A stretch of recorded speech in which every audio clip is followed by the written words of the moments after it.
Bonsoir à tous et bienvenue dans ce journal de ce mercredi 23 juin 2021. Mesdames et messieurs, avant toute chose, place au sommaire.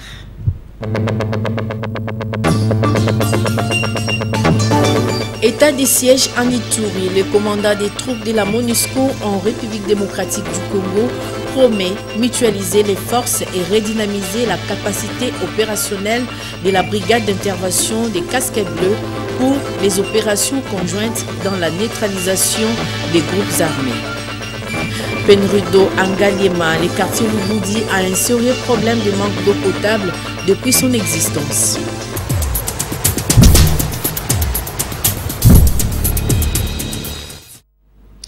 Mesdames et messieurs, bonsoir et merci de nous être fidèles pour suivre ce journal.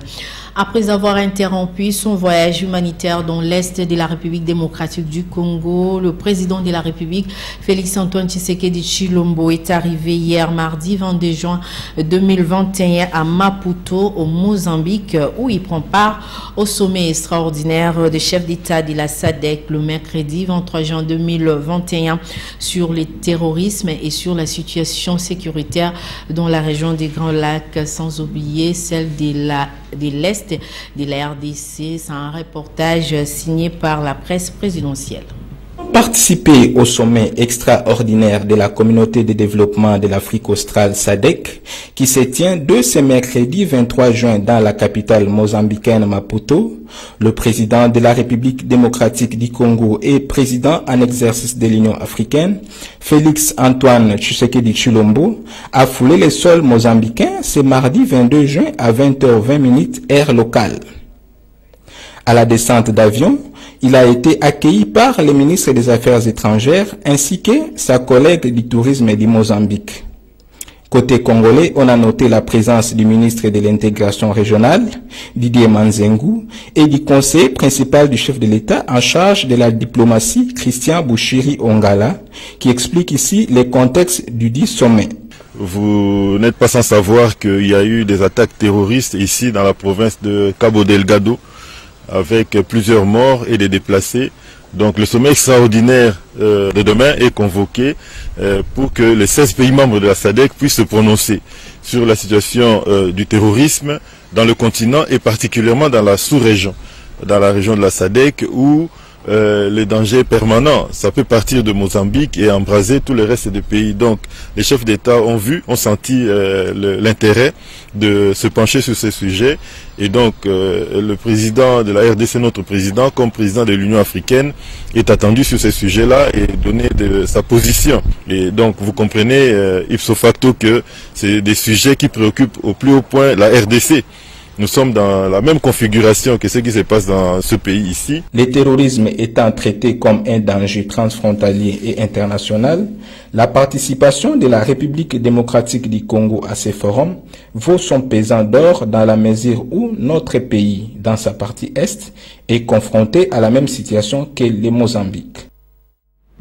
Quittons Maputo pour Kinshasa pour vous parler de cet élève Gabriel Katungu de Beni qui est arrivé à Kinshasa le mardi 22 juin 2021 pour prendre des soins appropriés. Et cet élève a terminé ses études secondaires à Kinshasa avant de poursuivre ses études universitaires à la faculté de l'agronomie à l'université de Kinshasa. Suivi. Élève préfinaliste en agronomie, Abigail fait partie d'élèves de Beni qui avaient manifesté pour faire entendre leur voix auprès du chef de l'État face à la recrudescence de l'insécurité dans la ville de Beni et ses environs. Brutalisée par les forces de l'ordre, elle s'en est sortie avec un bras cassé.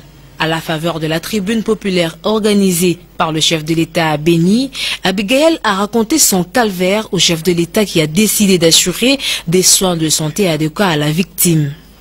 Arrivé à Kinshasa ce mardi par un régulier de CAA, l'élève Katungu est resté très ému par cette grandeur d'âme du chef de l'État. Dès ce mercredi, elle sera reçue par un médecin spécialiste dans une grande formation médicale. Suivant la volonté du chef de l'État, Abigail va terminer ses études secondaires à Kinshasa avant de s'inscrire à la faculté d'agronomie à l'université de Kinshasa.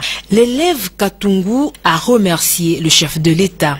Nafurahi sana chef de l'État kunikamata a charge papara wakashakosa mafuta kunitunzisha nina raha sana. Au cours de son entretien avec les forces vives de Béni, le chef de l'État avait demandé pardon pour cette bavure policière. Entre-temps, une enquête a été ouverte pour retrouver le coupable. La première dame de la République démocratique du Congo poursuit son séjour dans la province du Nord Kivu. Et pour la journée du lundi 21 juin 2021, Denis Nyakero Tshisekedi a visité les sinistrés qui sont à l'épée Kanyarugigna. L'épouse du chef de l'État a apporté des solutions aux sinistrés. C'est un reportage signé par Solange Kwale Pembele et Sylvie Fortuné Mboula. La première dame de la République et présidente de la fondation Denis Nyakero Tshisekedi poursuit avec ses œuvres de charité à l'endroit des sinistrés de Goma dans la province du Nord Kivu. À l'épée Kanyarugigna, où elle s'est rendue le lundi 21 juin 2021 dernier, Denis Nyakero Tshisekedi a vécu la précarité dans laquelle vivent les sinistrés. Ici, les familles occupent encore le salle de classe malgré la reprise de cours le 14 juin dernier sur l'ensemble du territoire du Nord Kivu. Face à cette situation d'urgence, l'épouse du chef de l'État a apporté des solutions sur ces sites offerts par le diocèse de Goma. On peut donc apercevoir la construction des abris provisoires dont les travaux vont durer au moins 30 jours, ce qui permettra aux sinistrés de libérer le salle de classe au bénéfice des élèves. Les gibecières de la première dame n'étaient pas vides, elles contenaient de vivres et non-vivres. Habari! Minafurahi sana kubaona mwe wote mnanipokea mzuri. Aksanti tena. Comment vous allez? Je suis contente de vous voir. Je suis personnellement venue pour voir comment vous vivez. Je suis encore là au Nord Kivu. Je vous ai emmené la nourriture. Et vous voyez, l'on construit aussi des abris pour vous, où vous allez habiter en attendant. Que Dieu vous garde. Qu'il vous donne la bonne santé et la sécurité. Merci, merci, merci beaucoup. Si munaona kama biko bayenga manyumba kule chini, munaona? Très bientôt mutaikala munyumba, Mungu yepeka na yua, tutangalia masiku takia kitu kenye batutafanya tena. Avant de quitter les sites, l'épouse du chef de l'État a reçu quelques doléances des familles responsables élèves de l'école. Denis Nyakero Tshisekedi a donc promis d'agir et d'en faire écho auprès des autorités compétentes. Parlons de l'état des sièges en Ituri. Le commandant des troupes de la MONUSCO en RDC promet de mutualiser les forces et redynamiser la capacité opérationnelle de la brigade d'intervention des casquets bleus pour les opérations conjointes dont la neutralisation des groupes armés en cette période de l'état des sièges. Déclaration du général Afoso da Costa au sorti d'une audience lui accordée par le gouverneur militaire de l'Ituri, le lieutenant général Lubo Yankashama Johnny, ce mercredi 23 juin 2021. Suivi. Au cours des échanges entre les gouverneurs militaires de l'Ituri et les commandants des troupes de la MONUSCO en séjour à Bunia, ces deux officiers généraux ont abordé des questions liées à la situation sécuritaire de la province. Le général Alfonso da Costa promet le renforcement de l'appui de casques bleus aux côtés des forces armées pendant cette période de l'état de siège. Nous sommes toujours à côté de la FARDC pour les appuyer, pour coopérer, pour faire la conjointe des opérations. Nous sommes à une nouvelle phase ici. Au Ituri même, il y a beaucoup de coopération avec le MONUSCO. Et je viens de parler avec le gouverneur que nous serons à chaque fois plus intégrés pour faire la différence aux côtés de la FARDC. Nous sommes en train d'améliorer la situation sécuritaire de la zone, je suis sûr. Tout en reconnaissant des avancées enregistrées depuis l'instauration de l'état de siège en Ituri, le patron des casques bleus de la MONUSCO en RDC annonce une montée en puissance de sa brigade d'intervention en vue d'accompagner les FARDC dans la neutralisation de groupes armés. Nous sommes en train de montrer un peu de puissance avec notre brigade d'intervention qui est placée à Beni, dans le territoire de Nord Kivu. Mais il y a de la capacité de faire opérations offensives en toute la zone de Ituri, même hors de cette zone-là.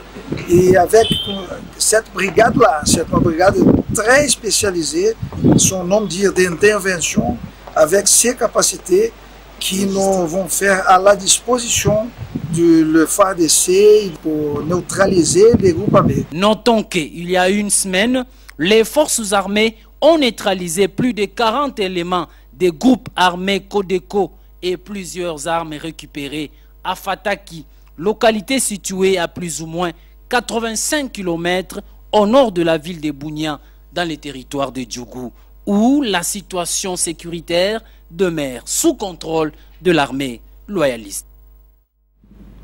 Restons toujours en Ituri où le maire et les bourgmestres policiers des 3 communes de la ville de Bunia ont pris leurs fonctions le mardi 22 juin 2021 ainsi que les administrateurs militaires et policiers des 5 territoires de l'Ituri sont aussi déployés à leurs postes respectifs. La cérémonie a été présidée par les vice-gouverneurs policiers. État de siège en marche. La mairie de Bunia, la commune de Nyakasanza, de Chari et celle de Mbunia sont désormais dirigées par des policiers. Les civils ont cédé leur fauteuil ce mardi 22 juin 2021. La ville en train va récupérer possession des bureaux.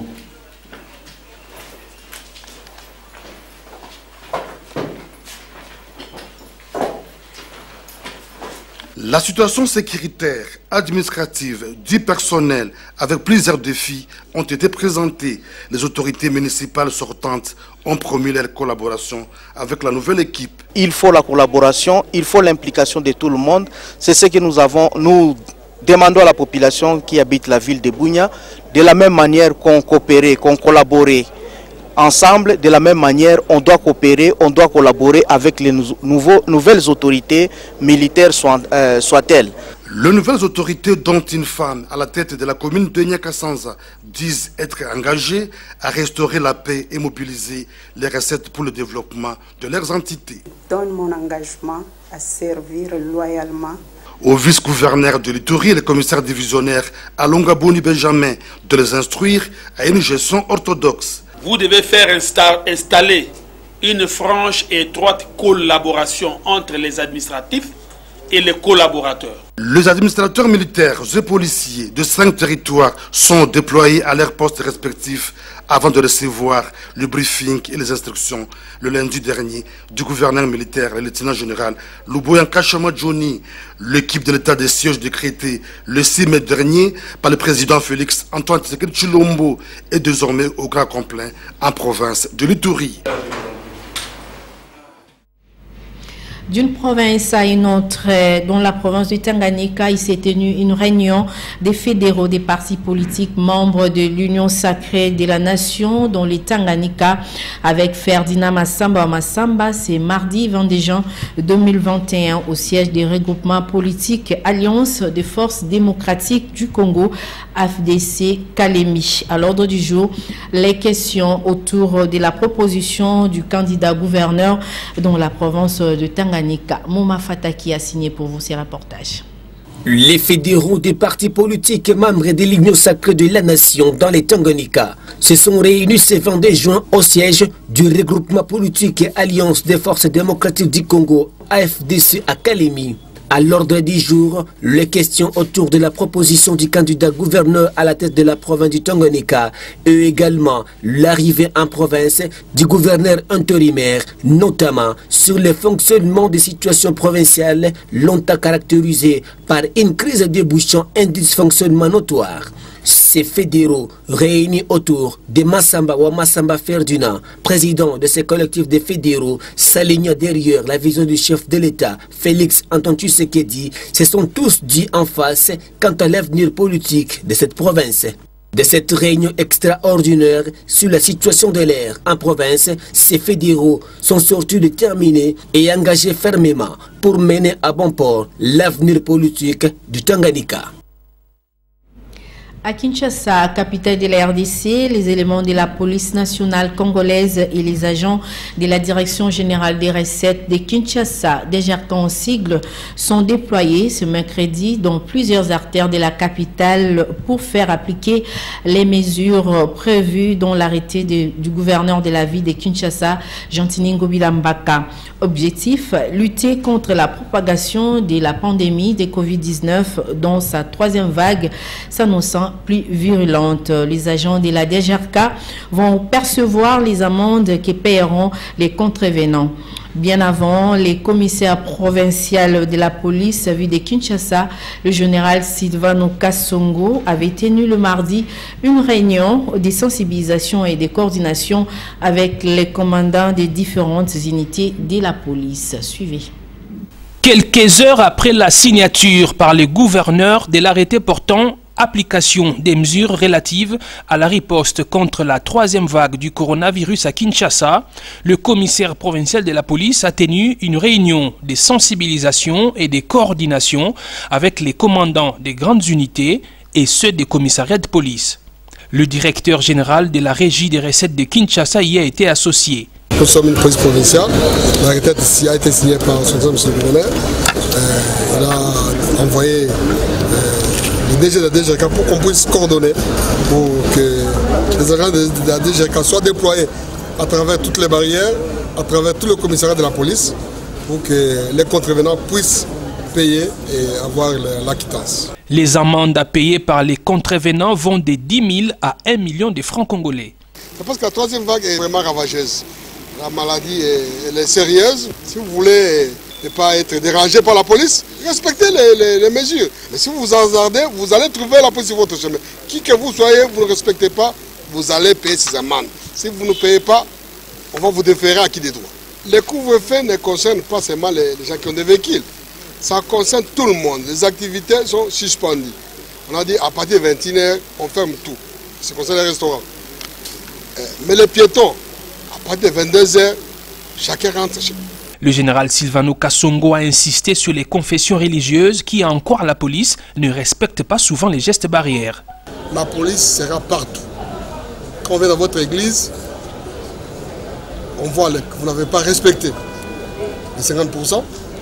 Vous avez même pris l'emprise de l'État. À ce moment-là, l'église sera fermée. Ne vous étonnez pas de voir la police débarquer avec caméra dans vos églises, dans vos cultes. Si vous voulez multiplier autant de cultes, il n'y a pas de problème. 15, 20 cultes, c'est votre problème.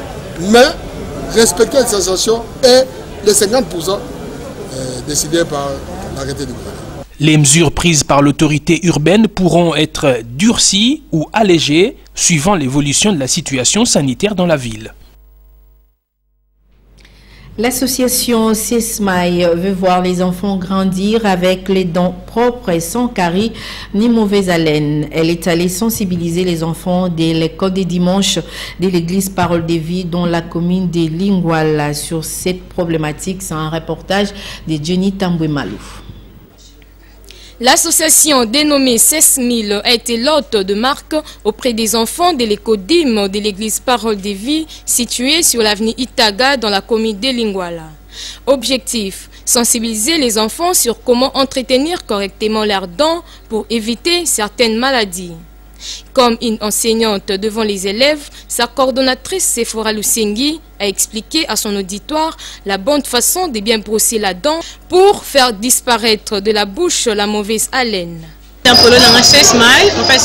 Association Oyo na monté pour na koye kolisabana kolexabana importance ma communion c'est alimino. 16 000 est une association que j'ai créée pour parler aux enfants de tout ce qui concerne hygiène dentaire. Aujourd'hui, je suis venue échanger avec les enfants de l'écodime Parole de Vie.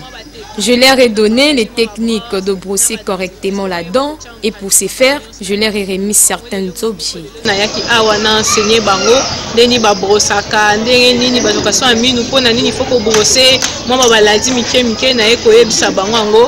À l'issue de ces échanges, Sephora Lusengi a remis aux enfants quelques objets tels que la dentifrice, les brosses à dents, les jus ainsi que les biscuits. Question de les encourager. L'initiative prise par l'association 16 000 mérite des encouragements et soutien de la part des autorités. De l'autre côté, la Fondation Bémi Patrick a initié une série de visites dans les orphelinats de la capitale. Le premier à bénéficier de ces dons sont l'orphelinat Lisangaya Christo et l'orphelinat Le Cœur d'une Mère. José Moussangana et Hugues Moussangilay nous en parlent. Loin de se décourager à la suite de l'incendie qui s'était déclaré au niveau du centre médical Aurore, qu'il avait pourtant mis à la disposition de plus démunis, le docteur Bémi Patrick, à travers la fondation qui porte son nom, a effectué une série de visites dans les orphelinats. C'est d'abord le centre orphelinat Lisangaya Christo, situé sur l'avenue Lobo, dans la commune de Ngaba, qui a bénéficié d'un don composé d'habits, des chaussures, des jouets et des vivres. Geste du reste salué par les orphelins et Madame Baki, présidente de cette structure. Merci au docteur Bémi Patrick d'avoir pensé à nous.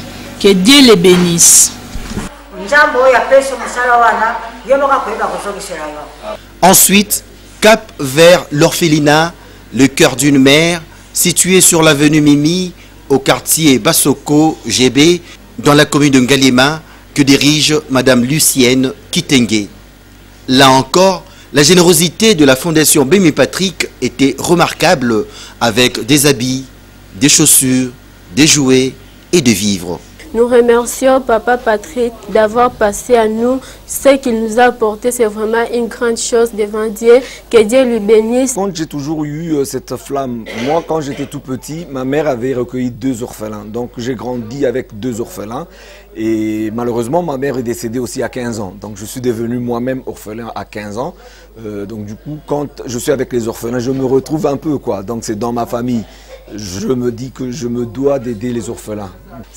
Le but, c'est que ces enfants-là se retrouvent, qu'ils ne se sentent pas lésés par leur situation d'orphelin. Parce qu'être orphelin, c'est être quelque part fragile. Et ben voilà, nous essayons d'apporter une structure qui puisse canaliser et aider ces enfants-là. La Fondation Bémi Patrick entend poursuivre sa tournée dans les différents orphelinats et hommes de vieillard de la capitale, question de soulager tant soit peu la peine humaine. Les habitants du quartier Bolikango au camp Luka, quartier 6, dont la commune d'Ngalema souffre pour s'approvisionner en eau potable et sollicitent l'aide des autorités compétentes. C'est un reportage signé par Torine Mbongo Kangila, Sylvain Kapombobo Sengele et Patimbouzi.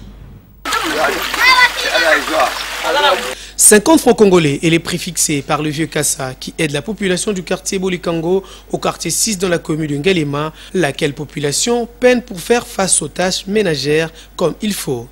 C'est avec larmes aux yeux qu'elle sollicite l'implication de l'autorité compétente afin de remédier cette situation qui date.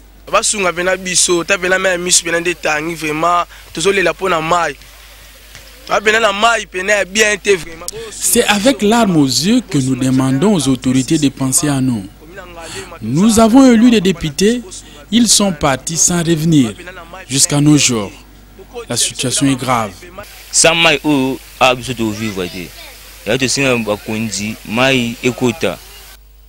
Ici, nous sommes au camp Luka, précisément au quartier 6. Nous manquons de l'eau potable. Nous sollicitons une intervention du gouvernement provincial pour remédier à cette situation.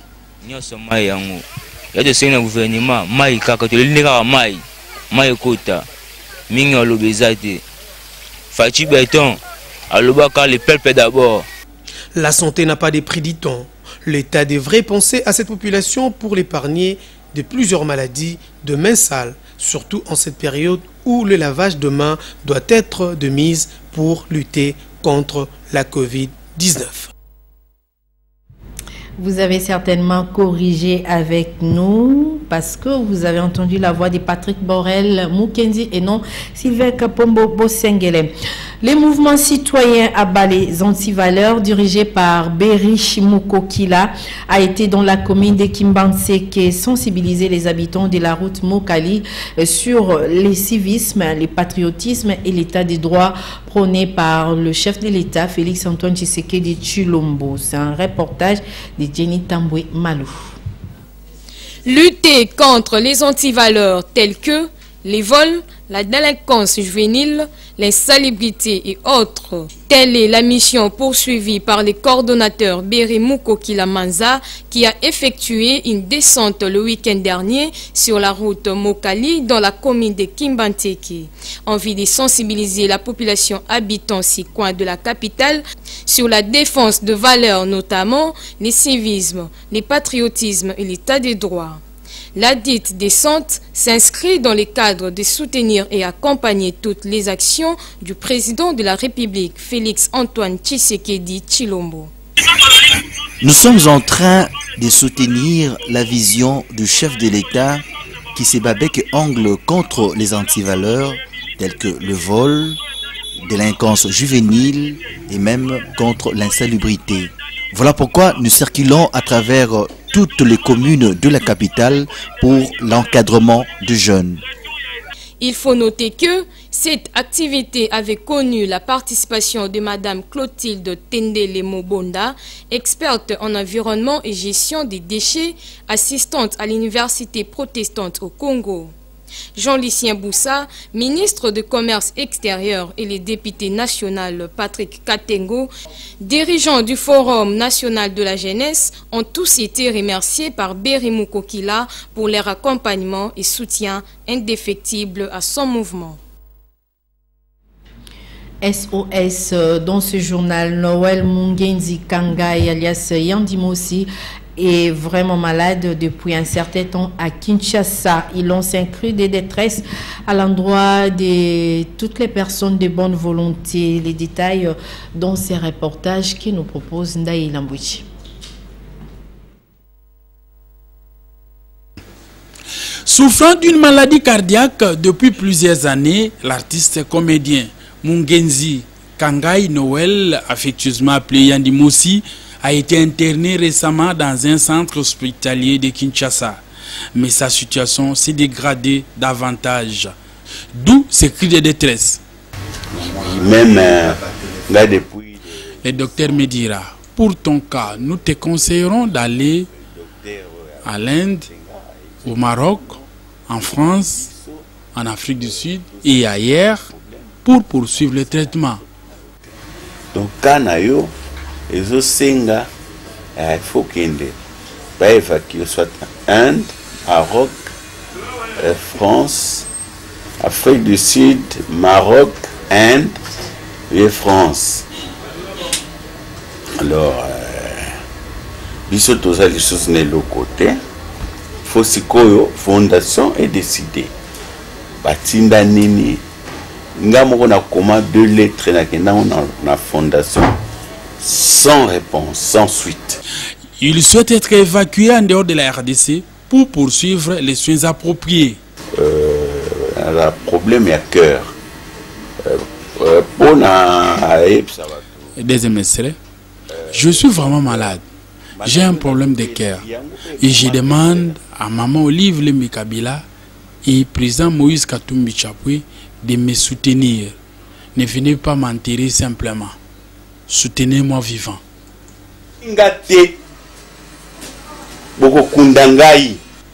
Yandimosi est vraiment malade.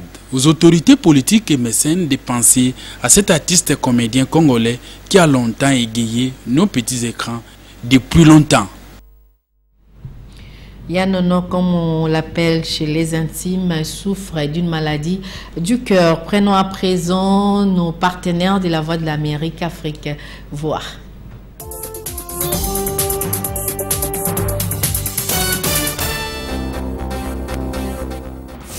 En Éthiopie, les opérations de comptage de voix sont en cours au lendemain des élections législatives et régionales. Même si ce double scrutin n'a pas pu se tenir pour des raisons sécuritaires ou logistiques dans certaines circonscriptions, dont celle du Tigré, le Premier ministre Abiy Ahmed a salué la journée historique du 21 juin.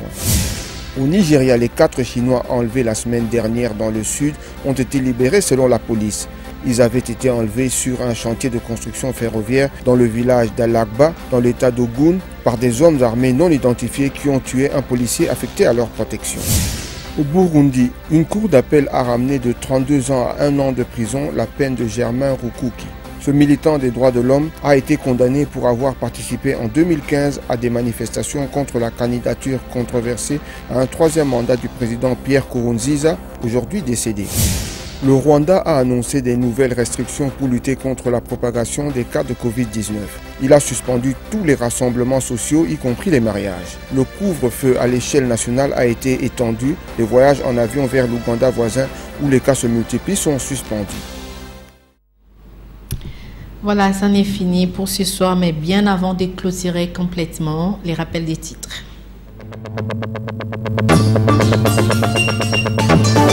État de siège en Ituri, le commandant des troupes de la MONUSCO en République démocratique du Congo promet mutualiser les forces et redynamiser la capacité opérationnelle de la brigade d'intervention des casques bleus pour les opérations conjointes dans la neutralisation des groupes armés. Penrudo Angaliema, le quartier Lubudi a un sérieux problème de manque d'eau potable depuis son existence.